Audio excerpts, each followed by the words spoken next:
की बेटी गुड़िया अपने घर के बाहर वाले पेड़ पर अपना झूला झूल रही थी। ये झूला उसे उसकी मम्मा ने बना कर दिया हुआ था। ये गुड़िया की बच्ची बहुत मजे मजे से झूला झूल रही है, इसे तो मैं मजा सिखाता हूँ।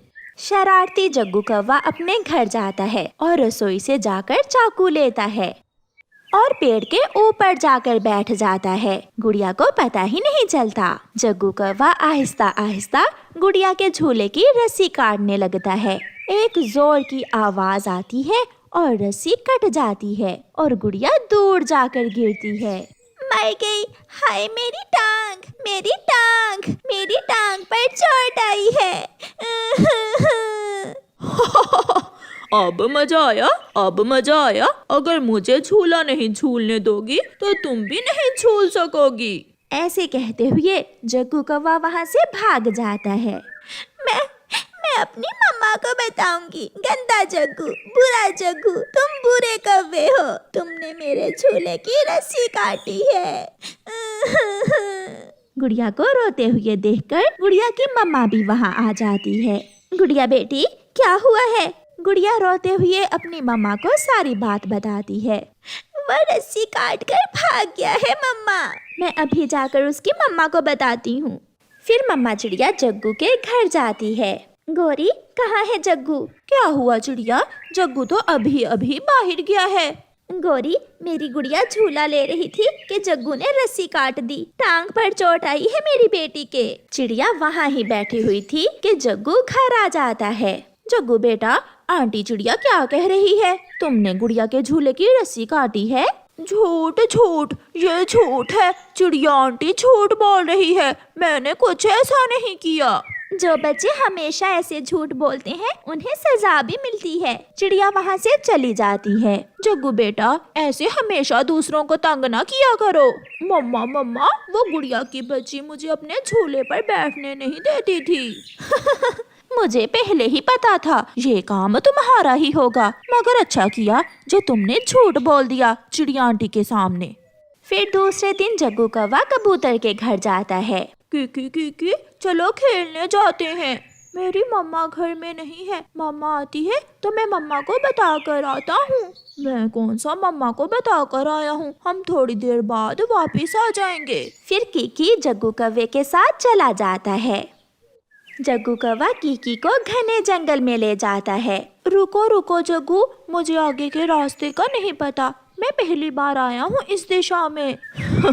इसलिए तो तुझे मैं यहाँ लाया हूँ। जग्गू मन ही मन में ऐसे सोचकर मुस्कुराता है। फिर वो दोनों एक पेड़ पर बैठ जाते हैं। जग्गू, जंगल के ये रास्ते मैंने पहली बार देखे हैं। मैं तो अपने मामा पापा के साथ यहाँ आता जाता ही रहता हूँ। कीकी, तुम यहाँ बैठो, मैं तुम्हारे लिए मीठा फल लेकर आता हूँ। मैं भी साथ जाऊँगा। नहीं, मैं अभी आया। जग्गू वहाँ से चला जाता है।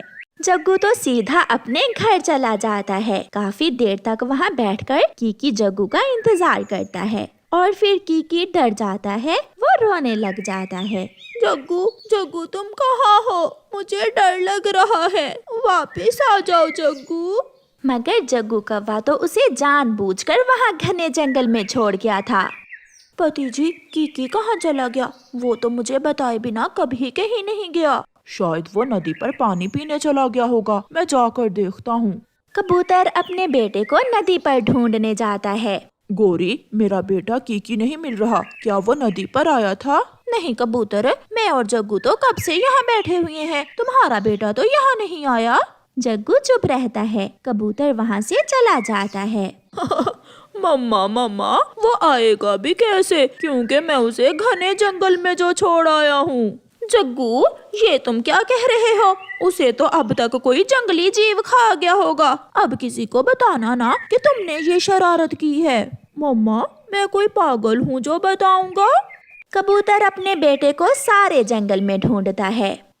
गुड़िया बेटी, आप यहाँ बैठे और मैं आपके लिए घने जंगल से मीठा फल लेकर आती हूँ। चिड़िया घने जंगल में जाती है। वो अपनी बेटी के लिए मीठा फल तोड़ लेती है। फिर उसे किसी के रोने की आवाज सुनाई देती है। ये तो कोई छोटा बच्चा रो रहा है। चिड़िया आवाज की दिशा में जाती है। कीकी, कीकी बेटा, आप यहाँ कैसे? चुप हो जाओ बेटे, मैं आ गई हूँ ना। आंटी, आंटी, जग्गू, जग्गू मुझे धोखे से यहाँ लेकर आया और मुझे घने जंगल में छोड़कर भाग गया। उस जग्गू का कुछ करना ही होगा, वरना वो तो किसी ना किसी छोटे पक्षी को जान से ही मार देगा। आप चलो मेरे साथ। बेटा, मैं आपको आपके घर छोड़ आती हूँ। चिड़िया कीकी को साथ लेती है। पति जी, आप जंगल में ऐलान करवा दें, मेरा कीकी, कहीं से मेरा कीकी मुझे ला दो। मैंने पूरे जंगल में ढूंढा है उसे।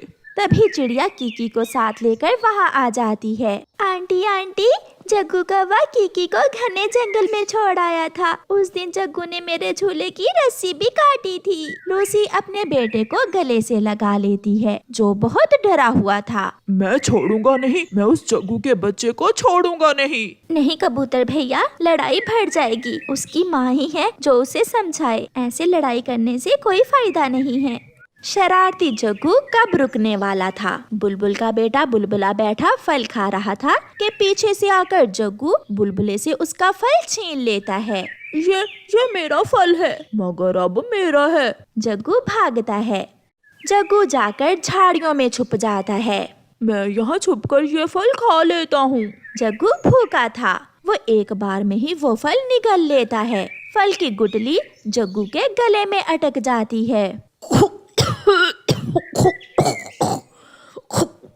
जग्गू की आंखें उल्टी हो जाती हैं और वो गिर जाता है। उसकी तो आवाज भी नहीं निकल रही थी। गौरी शाम तक अपने बेटे का इंतजार करती है। जब जग्गू लौटकर नहीं आता तो गौरी जग्गू की खोज में घर से निकलती है। जग्गू नदी पर भी नहीं था। गौरी जग्गू को देखने पहाड़ों पर जाती है। जग्गू तो वहाँ भी नहीं था। फिर गौरी चिड़िया के पास जाती है। चिड़िया, मेरा जग्गू खो गया है, प्लीज मेरी मदद करो। मेरा बेटा मुझे ढूंढ कर ला दो, मैं विनती करती हूँ तुम्हारी। वो हर समय तो कोई ना कोई शरारत करता है। अभी कल ही कीकी को तो वो जान से ही मारने वाला था। फिर चिड़िया जग्गू की खोज में गौरी के साथ जाती है। कबूतर भी उन्हें रास्ते में मिल जाता है। चिड़िया, मैं घने जंगल में जाता हूँ। गौरी, तुम सागर वाली दिशा में जाओ और चिड़िया, आप घनी झाड़ियों वाले जंगल। वो सब अलग अलग दिशा में निकल जाते हैं। चिड़िया को जग्गू कांटेदार झाड़ियों में फंसा हुआ दिख जाता है। चिड़िया जल्दी से वहाँ जाती है। जग्गू, तुम यहाँ कैसे? मगर जग्गू बोल नहीं रहा था, वो तो तड़पे जा रहा था। चिड़िया जग्गू के गले में फल की गुठली देख लेती है। वो जग्गू को उल्टा करती है और पीछे से थपथपाती है। एक जोर की खांसी के साथ जग्गू के गले से गुठली निकल जाती है। मैं बुलबुले का फल छीनकर यहाँ छुपकर खाने आया। चलो बेटा, मेरे साथ चलो। अपने घर में पहुंचकर जग्गू बहुत खुश था। जग्गू बेटा, वादा करो, अपनी आंटी और अंकल कबूतर से वादा करो, आप फिर कभी कोई खतरनाक शरारत नहीं करोगे। मम्मा, मैं शर्मिंदा हूँ। अंकल कबूतर, कीकी के लिए मैं माफी मांगता हूँ। और आंटी चिड़िया, मैं फिर कभी कोई खतरनाक शरारत नहीं करूँगा। फिर उस दिन के बाद से जग्गू सुधर जाता है और दूसरे बच्चों के साथ मिलजुल कर खेलता है। प्यारे दोस्तों, इस कहानी को लाइक, अपने दोस्तों के साथ शेयर और चैनल को सब्सक्राइब करना बिल्कुल मत भूलना। आपका धन्यवाद। कौवा और चिड़िया पड़ोसी थे। कौवा चिड़िया के पास आता है। चिड़िया चिड़िया, थोड़ा खट्टा थोड़ा मीठा रस से भरा हुआ एक फल है जिसे इंसान संतरा कहते हैं। क्या तुम वो संतरा खाओगी? ये सुनकर चिड़िया के मुंह में पानी आ जाता है। हाँ कौवे भैया, मगर हमें वो फल मिलेगा कहाँ से? बहुत आसान है, हमें वो फल किसान के खेत से मिलेगा। फिर कौवा और चिड़िया किसान के खेत से संतरे का फल खाने चले जाते हैं। किसान पेड़ के नीचे सोया हुआ था। पके हुए लाल लाल संतरे देखकर चिड़िया और कौवे के मुंह से पानी आ रहा था। कौवे भैया, वो किसान सो रहा है। मैं पेड़ के ऊपर जाकर संतरे तोड़ती हूँ और तुम नीचे से इकट्ठे करना। और फिर हम जंगल में जाकर मजे मजे से खाएंगे। फिर वो ऐसा ही करते हैं। चिड़िया पेड़ के ऊपर बैठ जाती है। वो संतरे तोड़ तोड़ कर नीचे गिराती है और कालू कौवा संतरे इकट्ठे करता है। बेख्याली में चिड़िया से एक संतरा किसान के सर के ऊपर गिर जाता है, जिससे वो किसान जाग जाता है। चोर चोर, मैं छोड़ूंगा नहीं तुम्हें। चिड़िया तो पेड़ के ऊपर थी। चिड़िया जल्दी से उड़ जाती है, मगर कौवा भागते हुए 2-4 संतरे उठाने के चक्कर में पकड़ा जाता है। किसान कौवे को टांगों से पकड़कर उल्टा लटका देता है। चोर चोर कहीं के, तुम्हें तो मैं पेड़ से बांध कर मारूंगा। किसान जी छोड़ दें, गलती हो गई, प्लीज मुझे छोड़ दें। मेरे बाप की तौबा, मैं फिर कभी इस दिशा में नहीं आऊंगा। हम इंसान इतनी आसानी से नहीं मानते।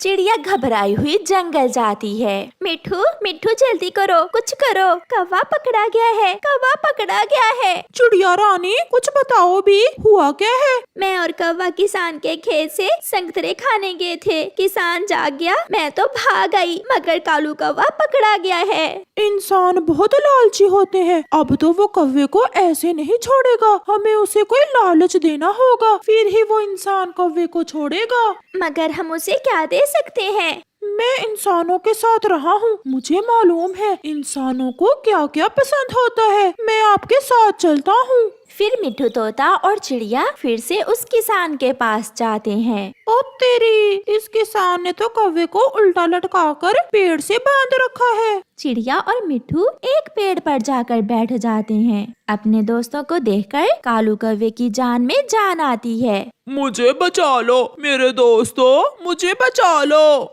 इंसान जी, अगर हम आपको समोसे लाकर दें तो क्या आप हमारे दोस्त को छोड़ देंगे? नहीं, मुझे समोसे पसंद नहीं है। तो फिर क्या आप मीठी जलेबी खाओगे? नहीं, मुझे जलेबी भी पसंद नहीं है। लड्डू लड्डू तो सभी इंसानों को बहुत पसंद होते हैं। लड्डू का सुनकर वो इंसान अपनी जुबान बाहर निकालता है और उसके मुंह से पानी टपकने लगता है। लड्डू लड्डू में तो जान है मेरी। अगर इस कौवे को जिंदा देखना चाहते हो तो जल्दी से जाकर मेरे लिए लड्डू लेकर आओ। चिड़िया और मिट्ठू जल्दी करो, जल्दी, मुझे चक्कर आने लगे हैं, सब उल्टा दिख रहा है। चिड़िया और मिठू वहाँ से उड़ते हैं और बस्ती में हलवाई की दुकान पर जाते हैं। हलवाई की दुकान के पास एक पेड़ था, वो दोनों उस पेड़ पर बैठ जाते हैं। अगर किसान लालची है तो ये हलवाई भी लड्डू हमें मुफ्त में नहीं देगा। हमें लड्डू लेने के बदले इसे भी कुछ ना कुछ तो देना ही होगा। चलो हम इस हलवाई इंसान से बात करते हैं। चिड़िया और मिठू हलवाई के पास जाते हैं। हलवाई हलवाई, किसान ने हमारे कालू कौवे दोस्त को पकड़ लिया है और वो फिर ही हमारे दोस्त को छोड़ेगा अगर हम उस किसान के लिए मीठे मीठे लड्डू लेकर जाएंगे। लड्डू, और वो भी मुफ्त में? ना बाबा ना, हम इंसान लोग ऐसे मुफ्त में कोई चीज नहीं देते। अगर लड्डू लेने हैं तो पैसे लाओ, पैसे। हलवाई जी, हम पक्षी हैं, हम पैसे कहाँ से ला सकते हैं? हमारे जंगल में तो कोई ऐसा पेड़ भी नहीं है जिस पर पैसे लगते हो। सूखी लकड़ियाँ, क्या तुम मुझे सूखी लकड़ियाँ ला कर दे सकते हो? हाँ, हम कर सकते हैं। हम आपको आग जलाने के लिए सूखी लकड़ियाँ ला कर दे सकते हैं। तो फिर जाओ और जल्दी से सूखी लकड़ियाँ लाओ ताकि मैं आग जलाकर तुम्हारे लिए लड्डू बना सकूं। चिड़िया और मिठू फिर से उड़ते हैं और वापस जंगल जाते हैं। जंगल में सूखे पेड़ों की कोई कमी न थी। चिड़िया और मिठू तोता सूखे हुए पेड़ों से लकड़ियाँ तोड़ तोड़ कर जमा करते हैं। वो दोनों बहुत तेजी से सारा काम करते हैं। मिठू भैया, आप यहाँ रुके, मैं अपने घर से रस्सी लेकर आती हूँ ताकि हम गठरी बांध सकें। तब तक मैं और लकड़ियाँ इकट्ठी करता हूँ। चिड़िया रस्सी लेने चली जाती है और मिठू तोता अपनी तेज चोंच से फिर से लकड़ियाँ काटने लगता है। वो लकड़ियों को रस्सी से बांध लेते हैं। मिठू, ये तो बहुत भारी हो गया, मैं इसे नहीं उठा सकती। मैं ट्राई करता हूँ। फिर मिठू भी पूरा जोर लगाता है, मगर वो लकड़ियों की गठरी बहुत भारी थी। ये तो बहुत मुश्किल है। मगर किसी भी तरह हमें अपने कौवे दोस्त को बचाना होगा। कबूतर वहाँ से गुजर रहा था। मिठू कबूतर को आवाज देता है, कबूतर कबूतर रुको यार, यहाँ आओ। कबूतर वहाँ आ जाता है। चिड़िया और मिठू, आप इन लकड़ियों से क्या करने वाले हो? फिर चिड़िया कबूतर को सारी बात बताती है। अगर हम लकड़ियाँ लेकर गए तो फिर ही हलवाई हमें लड्डू बना कर देगा और लड्डू खाने के बाद ही छोड़ेगा किसान हमारे दोस्त कालू को। ये लकड़ियाँ ऐसे उठाना बहुत मुश्किल है। हम इन्हें 3 हिस्सों में बांट लेते हैं और हम अलग अलग गठरियाँ उठाकर ले जाते हैं। कबूतर भैया, ये तो बहुत आसान है। हम भी पागल ही थे, हमारे दिमाग में ये ख्याल ही नहीं आया। फिर वो ऐसा ही करते हैं। वो लकड़ियों को 3 हिस्सों में बांटकर बांधते हैं और ऐसे वो सब आसानी से लकड़ियाँ उठाकर हलवाई के पास पहुंच जाते हैं। शाबाश पक्षियों, ये लकड़ियाँ बर्फ के ठंडे भीगे मौसम में मेरे बहुत काम आएंगी। अब मैं अभी आपको लड्डू बनाए देता हूँ।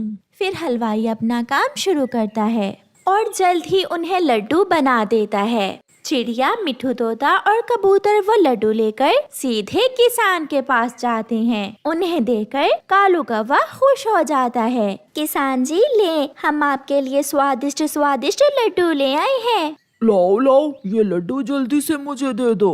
पहले आप हमारे दोस्त कौवे को आजाद करो, उसे चक्कर आ रहे हैं। फिर किसान कौवे को आजाद कर देता है।